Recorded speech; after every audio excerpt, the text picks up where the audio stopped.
چلیے جی اگلی صورت ہے عادیات. عادیات ذرا مشکل صورت ہے بنسبت کہ، اور یہ 11 چھوٹی چھوٹی آیات پر مشتمل ایک صورت ہے. تو اصل میں تو عادیات تو تیز دوڑنے والیاں ہیں، تو اس کا یہ ایک صفت ہے. تو موصوف اس کے ہیں الافراس، یعنی گھوڑے مراد ہیں. یہاں الافراس، فرس کی جمع افراس ہے، یعنی والافراس العادیات، یہ ہے اصل بات. تو یہاں جیسا یہ قرآن مجید کا معروف انداز ہے، والمرسلات اور والعادیات اور جو ہے والزاریات، اس میں ریاح چھپا ہوا ہے اور یہاں افراس چھپا ہوا ہے.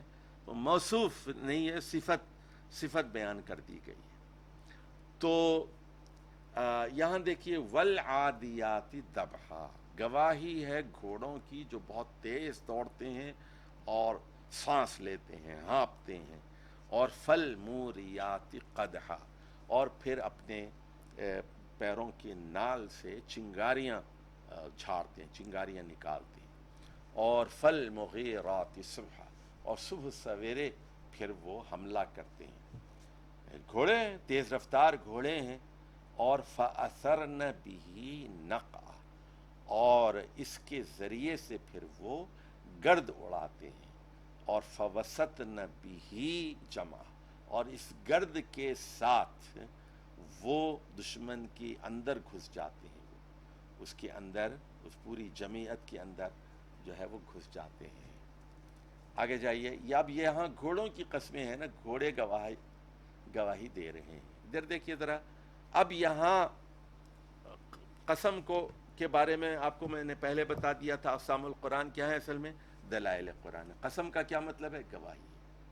تو قسم کیا ہے؟ دلیل، اور یعنی ثابت کیا جا رہا ہے. یہ ہے جیسے ہم نے کہا نا والعصر، زمانہ گواہی دے رہا ہے. کیا گواہی دے رہا ہے؟ ان الانسان لفی خسر، انسان خسارے. ایک دلیل ہے، ایک مدلول ہے. تو یہاں بھی تیز رفتار گھوڑے کیا گواہی دے رہے ہیں؟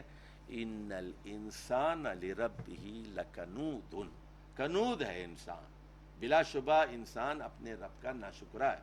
کنود ہے، کنود ہے. کنود دیکھیے، رسول اور ودود اور غفور کی طرح اس میں صفت ہے کنود، بہت بڑا ناشکرا ہے. وہ اس میں مبالغہ بھی ہے اور اس میں صفت بھی ہے فعول کے وزن پر. اچھا دیر دیکھیے گھوڑے، یہاں نقطہ نوٹ کر لیجئے کاپی میں، جو اہم بات ہے وہ نوٹ کر لیجئے. وہ یہ کہ گھوڑا کیا ہے؟ اللہ کی ایک مخلوق. انسان کیا ہے؟ وہ بھی ایک اللہ کی مخلوق. تو ایک اللہ کی مخلوق دوسری مخلوق کی اتنی وفادار ہے، اتنی وفادار ہے، اپنے مالک کے حکم پر جان کی بازی لگا دیتی ہے، دشمن کی فوج میں گھس جاتی ہے اور چنگاریاں مارتے ہوئے جان کی پرواہ کیے بغیر اور دھوڑ اڑاتے ہوئے تیز رفتاری کے ساتھ گھس جاتی ہے. لیکن حضرت انسان اپنے رب کے بارے میں بہت ہی ناشکرے ہیں. تو یہاں دلیل کیا سن لیجئے، یعنی گھوڑوں کی وفاداری سے انسان کی بے وفائی پر دلیل پیش کی گئی. لکھ لیجئے یہ جملہ، گھوڑوں کی بے وفائی سے گھوڑوں کی وفاداری سے انسان کی بے وفائی پر دلیل پیش کی گئی ہے. وَإِنَّهُ عَلَى ذَلِكَ لَشَهِيدٌ، اور بلا شبہ انسان اس پر خود گواہ ہے. اس کو وہ جانتا ہے، اس کو خود گواہ ہے اس کا کہ میں اللہ کا ناشکرا ہوں. اللہ کی اتنی نعمتیں، اس کا ضمیر اس کو ملامت کرتا ہے. اس کا ضمیر، اللہ نے ایک نفس لوامہ رکھا ہے نا، اس کو ٹوکتا ہے، روکتا ہے. اللہ ہے کہ وہ ضمیر کی آواز کو مار دے اور کچل دے. تو خود اس کا ضمیر، اس کے اندر اللہ تعالیٰ نے ایک بیٹری ایسی رکھ دی ہے، ایک عدالت ایسی رکھ دی ہے جو اس کو روکتی ٹوکتی ہے.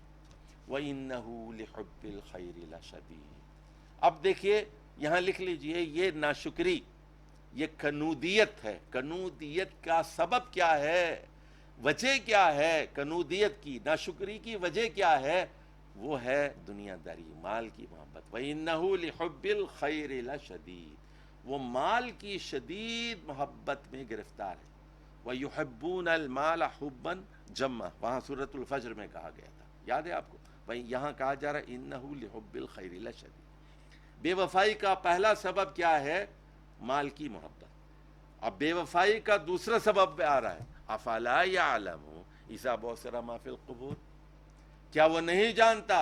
کون نہیں جانتا؟ وہ ناشکرا انسان، وہ کنود انسان نہیں جانتا کہ وہ جب قبروں سے اٹھایا جائے گا، قبروں سے باہر نکالا جائے گا، وحصل ما فی الصدور، اور جو کچھ سینوں میں ہے وہ نکال کر ظاہر کر دیا جائے گا، ان ربہم بہم یومئذ لخبیر، بلا شبہ ان لوگوں کا رب اس دن پوری طرح ان کے اعمال سے اور ان کی نیتوں سے باخبر ہوگا۔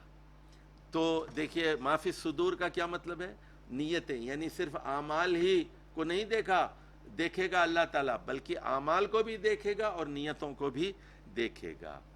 حاصل کلام پوری صورت کا کیا ہے لکھ لیجئے، کتاب میں بھی درج ہے کہ اللہ کی ایک مخلوق دوسری مخلوق کی وفادار ہے۔ گھوڑے انسان کے وفادار ہیں، لیکن انسان ایک ایسی مخلوق ہے جو اللہ کی ناشکری ہے، کنودیت میں، ناشکری میں مبتلا ہے۔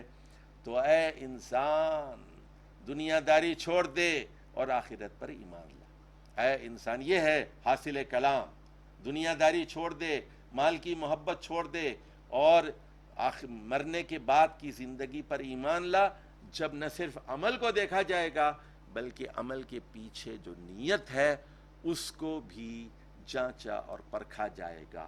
اور وہاں سورہ طارق میں کیا کہا گیا یوم تبلی السرائر، جب خفیہ چیزوں کی جانچ پڑتال ہوگی۔ یہاں کیا کہا جا رہا ہے؟ وحصل ما فی الصدور، جو کچھ سینوں کے اندر ہے وہ بھید ظاہر کر دیے جائیں گے۔